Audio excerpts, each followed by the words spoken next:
How's it going, everyone? Welcome to another YouTube video. In this video, we're gonna, just like the title says, break down exactly what we would do if we had to restart from zero and we had 12 months to make $1 million. It's easy to talk about making millions when you already have a business making millions, but what if you started at zero? Like, what if you are making 3, 4, 5, 6K a month with your 9 to 5 and you're trying to build that business to give you that freedom? This is why we have with me Emel Kilic and Ra Ibrahim, in order to chop it up and tell you guys exactly what we would do if we were to start again.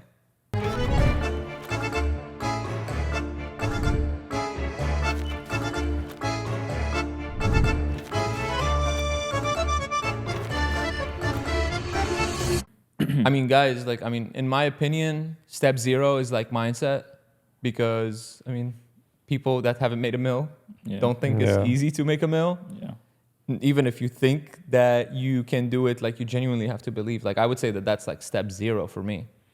I mean, even when I started like kind of looking into businesses, I mean, my own mom would be like, well, you're putting in all this time, you would make more money if you just worked a regular job. And it's like, if you did take the regular conventional thought process, that is true. If you look at, okay, time equals money, but it's, you got businesses and time equals money, businesses problem solution equals money.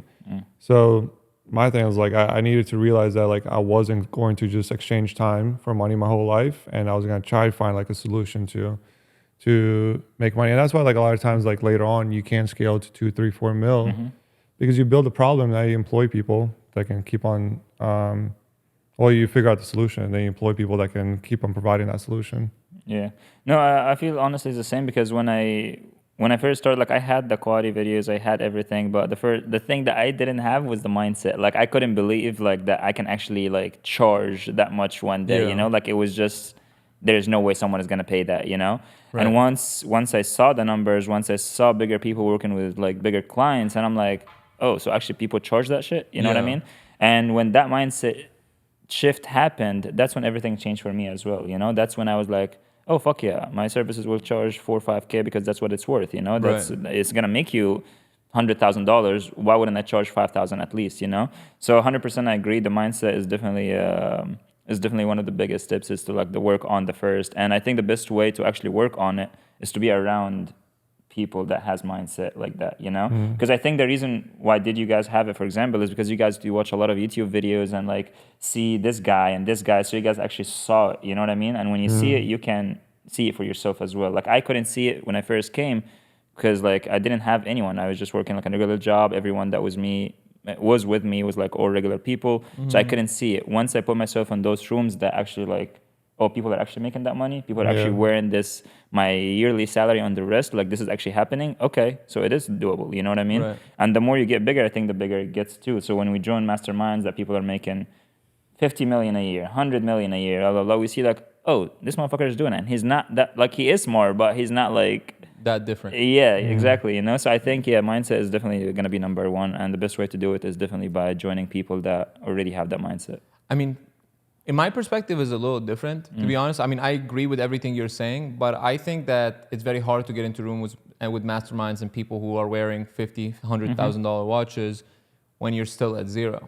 So like when I think back to like when I was at zero, when I was first starting out, like the analogy that I was always thinking about is if I had 30 days or I die and I had to make $100, I wouldn't be stressed at all. But if I had 30 days or I die and I had to make $10,000, at that point, that 10K was like the number I was trying to touch. That would give me a lot more stress, because like I'm like, damn, that's a lot more work to do. But over time, obviously, like if you have a goal of making $100 or a goal of making $10,000 in the same time frame, you probably wouldn't do the same thing.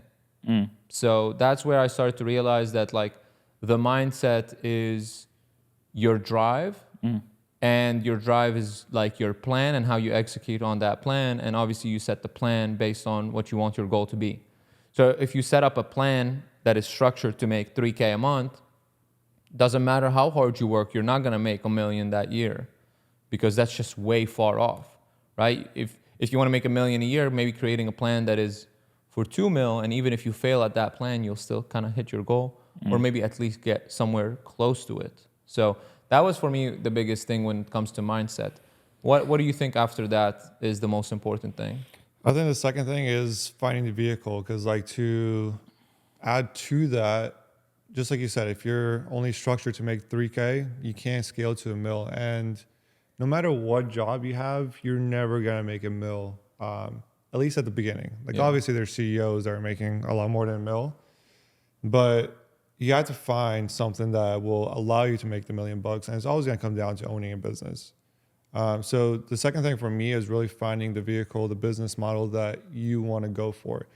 Now the thing is, like, it might not be the business model that takes you to the mill, but it'll be the stepping stone. And a lot of times, like, we forget that there are stepping stones to having a $1 million business, and we think the first one is going to be it, and it's usually not. Like, first one for me was like e-com. I didn't make money off of it, but I learned how to run ads because of it. Second one was SaaS company. I didn't make money off it, but I learned how to develop websites. And I used those two skills, offer paid ads and websites, to start generating some money. So I think second for me is definitely finding a method to charge to 3-4K for a service. Because if you're capped at like 5K as a salary, like monthly, you're never gonna hit a mil. Of course.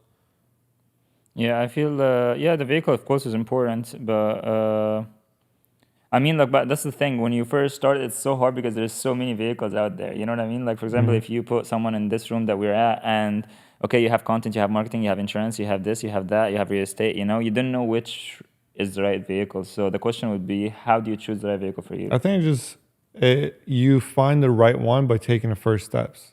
I was telling my girl this story the other day, and I was like, how do I even get into business? And I feel like it traced back to this first moment. So I was drinking coffee in Jacksonville. This guy pulled up in a Lambo, Bosnian guy. I was like, what do you do? And he owned like tanning salons.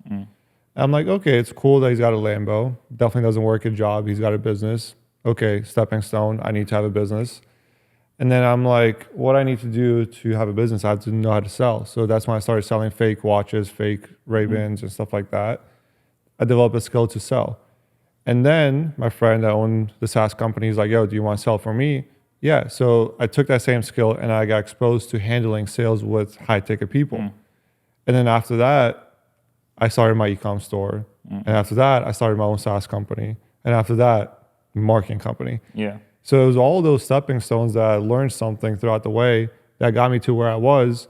The first job or the first like step wasn't the main decision maker. So my thing is like, whether it's insurance, whether it's content, whether it's paid ads, sooner or later tie into it. Because like I think like even if you do start learning how to run paid ads and you get into insurance, guess what? You know how to run your own ads, 100%. generate your own leads. And if you know how to shoot content, you shoot your own content. Yeah. So I don't know.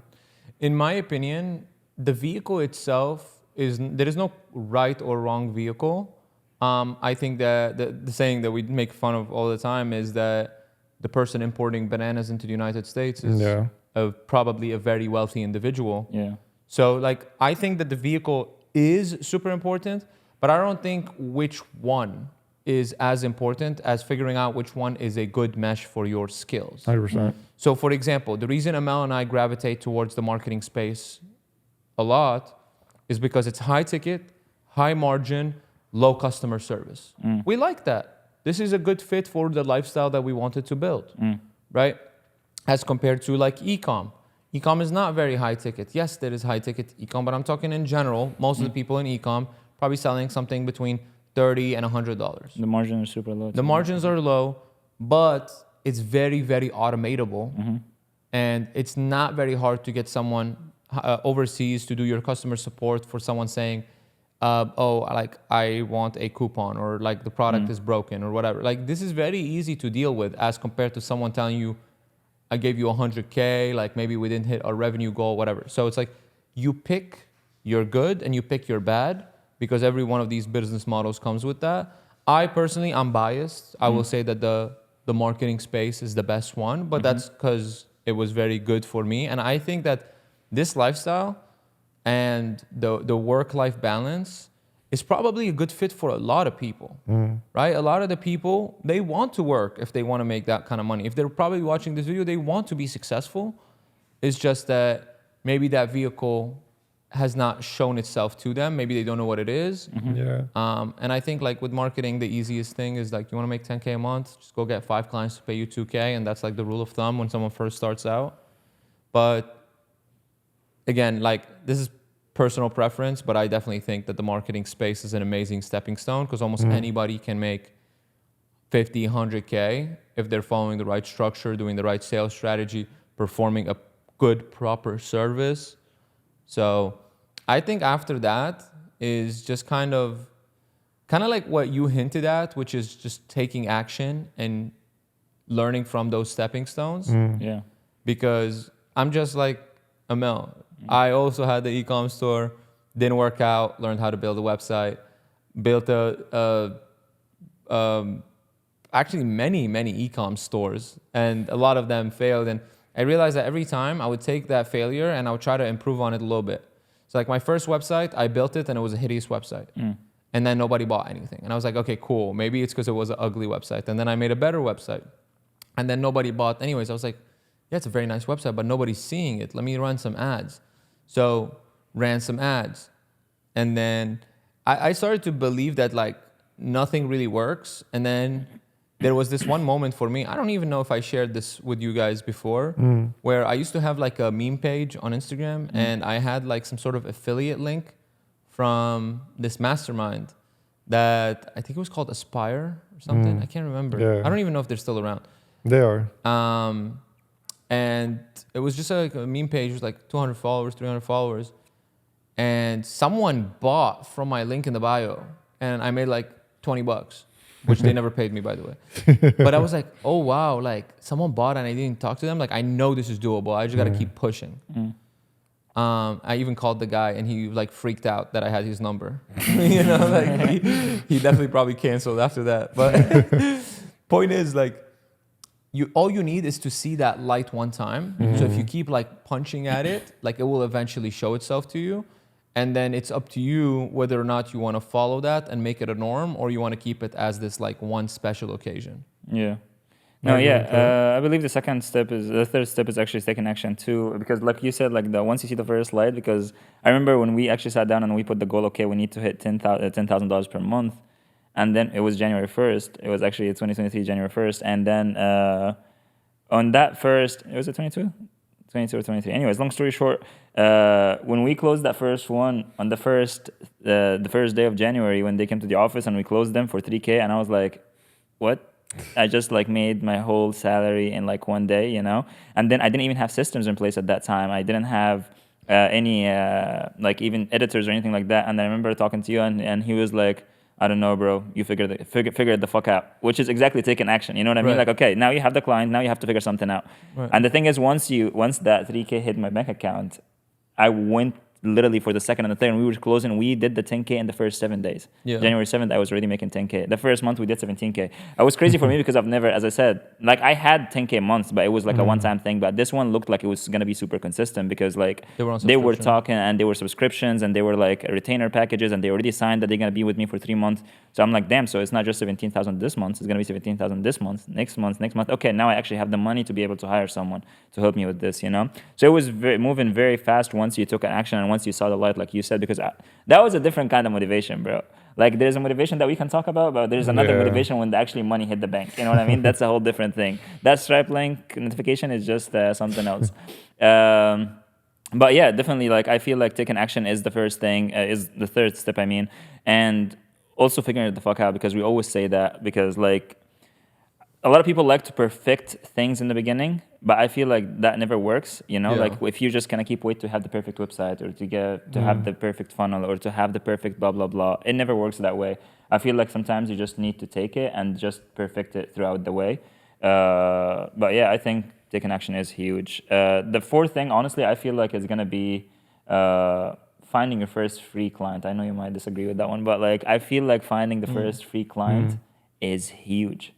Like just finding someone that actually like will give you that trust even if it's gonna be for free, because that's actually when you work has like without like any stress free. You know what I mean? Right. When you find that free client, I don't like people that charge in the beginning because you haven't done this before. This is not proven. You don't even know your skill set yet. Yeah. I believe you should do it for free in the beginning. You know, just to get the experience, because you are not doing it for free. People are giving you their time, they're giving you their product, they're giving you their trust. That's a lot. You know what I mean? So finding the first free client before finding the first 2,000 clients, because we say like, oh, you need to find 5 clients that pay you 2,000 each, but that's not easy. Right. But it's gonna be easy if you already have proven like Right. record, you know, of someone you have helped, stuff like that. So even right now at that level that I'm in, whenever I'm trying to work with a new industry, I always try to find a leader there, do work for them for free in the beginning to show people like, hey, yeah, we are working with this dog, and also we are doing a very good This job for dog. him. Yeah, This and dog. we also doing a very good job for him. You know what I mean? I feel that makes your entry easier with a lot of things, even with your confidence and how you talk to people. Because yeah, I have done this before. Yeah, I understand exactly what, for example, for insurance, term life policy, whole life policy, and IUL, Yeah. the index universal life. We know everything, the difference. So when you talk to them with their lingo, it's a completely different story. They feel like you're the expert here, not them. You know what I mean? I don't know what you think about that. I agree. But yeah. I mean, you can either know it or you can fake it. Okay. You know, because you can fake that you know the lingo if you know like 3 or 4 words, Yeah. and you can fake that you've worked in the industry and that you know the industry and stuff like that. But I agree, you need your first client to kind of get the momentum. Whether you charge or do it for free, you definitely need the first step. I mean, the first client I ever had was like $200. It was IG growth, like it wasn't that serious, which is pretty much free. Yeah, pretty much. I feel it's different from industry to industry, for example, because Right. mine, for example, they want to see, like, oh, what have you done for them? You know what I mean? So I I have to feel show them you. a video, you know? Maybe it's different. I'll Maybe pull for up ads. iStock.com, bro. Show you examples. He has a way for everything. But no, like, I think that's the first step. Like, what do you think? I mean, let's let Amel speak. You know, I mean, we go forward, back and forth, but I feel that it's something that you actually taught me, which is good artists copy, great artists steal. Yeah. Like, just find someone who's doing it, figure out how they're getting their clients, and go get them. I don't believe in the free stuff because I closed my first client at $2K a month, Yeah. and I had my presentation printed out on A4 papers. Yeah. So if I can close a client doing that, like you can probably close a client if you have the right guidance. And the guidance is so cheap these days. Like you can, for example, join our community. It's like $99. I would Yeah. say that's relatively free, Yeah. right? And you can literally get everything, like all the cheat sheets. I'm not trying to like advertise or thing, but it's just true. Like there is other people also coaching about things like Amazon and Shopify and whatever Yeah. for $50 a month, $100 a month, right? And if you're actually an action taker, you can go in there 1 month, get everything you need, and get out. Realistically, I think like, because I was going to lead on to the next one, which is investing into yourself. You truly need to invest into yourself. You need to see where your flaws are and invest into it. Some flaws that we don't even think about should be the part that you should invest in. For example, knowing how to like articulate, knowing how to stand, knowing how to dress, knowing how to do these things that aren't maybe even the skill set. Because initially, that's the thing that sells. When you walk into a door, you like talk to someone. That's all they got. They judge you off of the way you talk. Does he sound confident? Does he sound like he knows what he's talking about?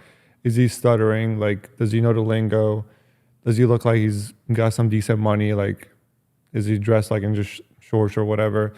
So like, my thing is like invest into whatever you think you're lacking in. For me, I bring that up because for me, it was the speaking part, like really knowing how to like articulate, be confident, walk into a room, not giving a fuck, you know, stuff like that. That's what sold the first few deals for me. It wasn't my amazing skills at running ads, Okay. you know, or my amazing skills at websites. Because if you looked at those services right now, you'd be like, what the hell is this? Yeah. Right? But they trusted me. They're like, there's something about this guy. He sounds like he's confident. So if you already have that, then invest into the skills. But like, no matter what, like you need to keep on investing into whatever your downfall is at that moment. Even still to this day, like if we're like, okay, we have a big team, maybe we need to figure out how to handle remote employees. There's a lot of books on having like a remote company. Pick that up, learn it, figure it out. And the only time you actually stop growing, and no matter if you're making 0 or 100 million, is when you stop learning. You know, so after that, I think it's like probably the last step is just taking all of that and then doing two things, which is keep improving and stay consistent. Because it's making a mill is really not that complicated. I'm not saying it's the easiest thing in the world, but it's really not that complicated. You find someone doing a mill, you model off their business plan, and then you just execute. And also, a lot of the people watching this, they want to make that massive change in their financial status, but they want to make a minimal gain in their effort or minimal input in their effort.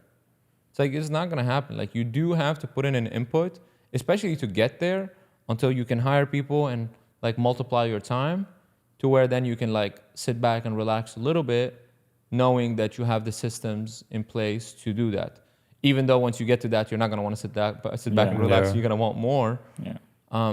But the truth is, like, you really do have to operate like an absolute menace the first year or two in order to hit that benchmark, because you've never put that input before, so you really don't know how much you need to put into it. So when people get into it and they start working hard, they think they're working hard, but like sometimes they're hardly working. Yeah. Like when Amel said, like, invest in yourself, like, whether it's books, videos, courses, doesn't matter. Everybody learns a little bit different. But simply accumulating all this info and not implementing is like a show of weakness in entrepreneurship, right? So simply taking action, even if you make mistakes, as long as you're taking action. I mean, you're gonna make mistakes. 100%. It's like impossible not to. But as long as like you keep taking that step forward, eventually you're gonna look back and you're gonna be like, oh shit, like I walked a mile. Yeah. So, I mean, these are the most important things for me. And I think if everybody implements everything within this video, they can do it. Like, we've seen 100%. it done. No, one more thing actually I want to add, which is again going back to the rooms thing, which is actually I have a comment on what you said. You said, for example, like it's a little bit hard to get into those rooms. I honestly feel like it's not that hard if you're actually putting in effort. If you think about, for example, me, all it took me is a couple of messages. For example, like Amari, our shooter, all it took him is $1,000 investment. He walked in this room and he earned his space. You know what I mean? Right. So I feel like it is like, it goes back to investing in yourself, because like I invested my time, for example, you know what I mean? With DMing 1,000 people, that all of them are bigger than me. To a couple of them are like, okay, come in, you know, but with a value, Right. like I came with value. Amari did the same thing, and we can give 1,000 like other examples. The last thing I feel like it's also going to take your business to a whole new level is actually picking your partners and choosing strategic partnerships. I feel like this is important because no one wins in business by themselves. 100%. I'm a big believer in that. Yeah. Like a lot of them will be like, I did it. I believe, like, again, there is of course one or two that did it, or like, but the majority is they need their group. You know, Right. find your group. Even Andrew Tate always talk about it. You know, no one wins alone. Like we win as a group. You know, so also finding the strategic partnerships and the right partnerships to be a part of will make your way easier and will teach you along the way a lot of things. They will fix your mistakes. They will hold you accountable when you're not. You know, when you're not doing a good job. They will give you the motivation when you need it. I feel like this is super important. You know, just bouncing even work off of each other. If you guys all like have like a great product. I feel like this is going to be maybe the last one, and it will be, I think, the best one. Because I feel like, as I said, like as you improve as a person, like one of the biggest things that I'm working on currently is improving myself as a business to be a better asset for my team. You know what I mean? For my company, for my partner, for my employees, for everyone, for my clients, for everyone, you know? So, because I feel like it's like a circle. Because even when your client, when he makes more money, guess what? You're staying with him longer. Right, you know what I right. mean? So even your client, if you're doing a good job for him, like this is my team. Even my client is my team. You know. So yeah, I think partnerships are super crucial in business. Do not try to do it on your own. I agree with that, because like on the like TV and stuff, we see like the main face of these Yep. companies, but they got so many people behind them. Even with Mark, he had that guy that invested into the company. I forget his name. Right. But without that investment, nothing would have happened, you know. Right. When I say Mark Zuckerberg. Yeah. But all these people had someone. Even I watched the CEO of Telegram the other day, and his brother was like the genius behind everything. Yep. He's just kind of like the face. So I agree. Like, there's definitely always like someone behind the face that you guys see like on TV, and don't think that you can do it alone. Like, you can, but like it's hard. Yeah. It's definitely hard. I think when it comes to that, most people are just like, who would I partner with? Would I do this? Would I do that? I think you just have to have the balls to ask. Yeah. You know, so like if I never DM'd Amel, like I would have never been here, right? Yeah. Like if you never DM'd Amel, you would have never been here, right? Obviously, like he started making money way before us, So that's why like we were motivated to get to that point. Yeah. So, I mean, I would say that having the balls to ask is like a massive thing. Like I'll share a story of what happened with me this past weekend. I passed by Cigar Lounge Monte Cristo with one of my buddies, and I saw a guy sitting by himself, chilling, sipping on some tea, whatever the fuck he was drinking, and he was wearing a Patek Philippe Aquanaut, like the brand new one, like the blue one. I think it's like $150,000 watch. And I was like, I've never seen that watch in Tampa. I've never seen that watch in real life, you know? Like most people that have like watches, like they have like either low or mid-tier watches. Like I know it's funny that we're all wearing Datejust today, but low-key that's like a low-tier watch. It is. And then we have like that mid-tier, whether it's the day dates or the Pateks or like not the Pateks, the APs or whatever it may be. But this guy was wearing a fucking heavy hitter. You know what I mean? So I was like, who is this guy? You know, and he had like that bald head, like the Arabic bald, you know what I mean? So I was like, I need to relate to this guy. And I told my friend that I was with, I'm gonna go talk to him. And he was like confused on like, why would I go talk to him? I was like, bro, he has a $150,000 watch. Yeah. Like, that's my homie right there. Yeah. You know? Something, yeah. And as I was getting up, the guy started to leave. So I was like, fuck it, I'm just gonna follow him. You know, so I followed him. I was Sit into the car. I was like, excuse me, sir, like, is that an Aquanaut? He was like, yeah, it is. And then he showed me. I was like, what do you do? And then we started a conversation, which is like, even at the level where I'm at now, I'm still trying to fucking connect with these big people. Yeah. Because someone that, for example, in my situation, I have a Lambo, I have fucking $70,000, $80,000 watches. I could have very easily chilled back and said, oh, I'm the cool guy too, versus dropping the ego and having the balls to ask. You know what I mean? 100%. Like, I need a $150,000 watch. I mean, we can't do business with him because he does elevators. But regardless, like, next time he sees me, I'm gonna say what's up again. Yeah. You know, because maybe he doesn't need marketing, but maybe his friends do. Yeah. And you never know. Maybe he needed marketing if he was a different, like he didn't know you what he never does, know. you know? Right. Yeah. But maybe it's not even marketing. Maybe it's something else. You never know where that Agreed. relationship could take you. 100%. You know? 100%. No, I like that. I think we wrapped up good points. I think it's just what you guys need to do is actually maybe once you listen to something like that, I'm pretty sure you guys are motivated now. Do number 3. Go take action. Do number 3. That sounded so wrong. Do number 2. Do number 1. Anyways, take action for real. Like if you don't know what to do, text a mentor right now. Go on Instagram and see someone that does exactly what I'm pretty sure all of you guys following some people that you guys want to be like. Have some balls and go text that person and tell them that, hey, I would love to learn what you have to offer. If he has a course or something, show interest first by investing in his product and tell them that like, hey, I like what you do and I would love to learn from you. I already studied what you have. How can I be like you? These people love those messages. A lot of people be like, oh, it's hard to talk to them. I promise you, no one would hate a message from someone telling them, hey, I love what you're doing. I would love to have what you have. Can you teach me what you do? Long story short, take action. And number 1, take action. Do a like, subscribe, and follow us on IG, Emel Keelish, Christian Jamal, Ra Ibrahim. And we're excited to see you guys in the next episode.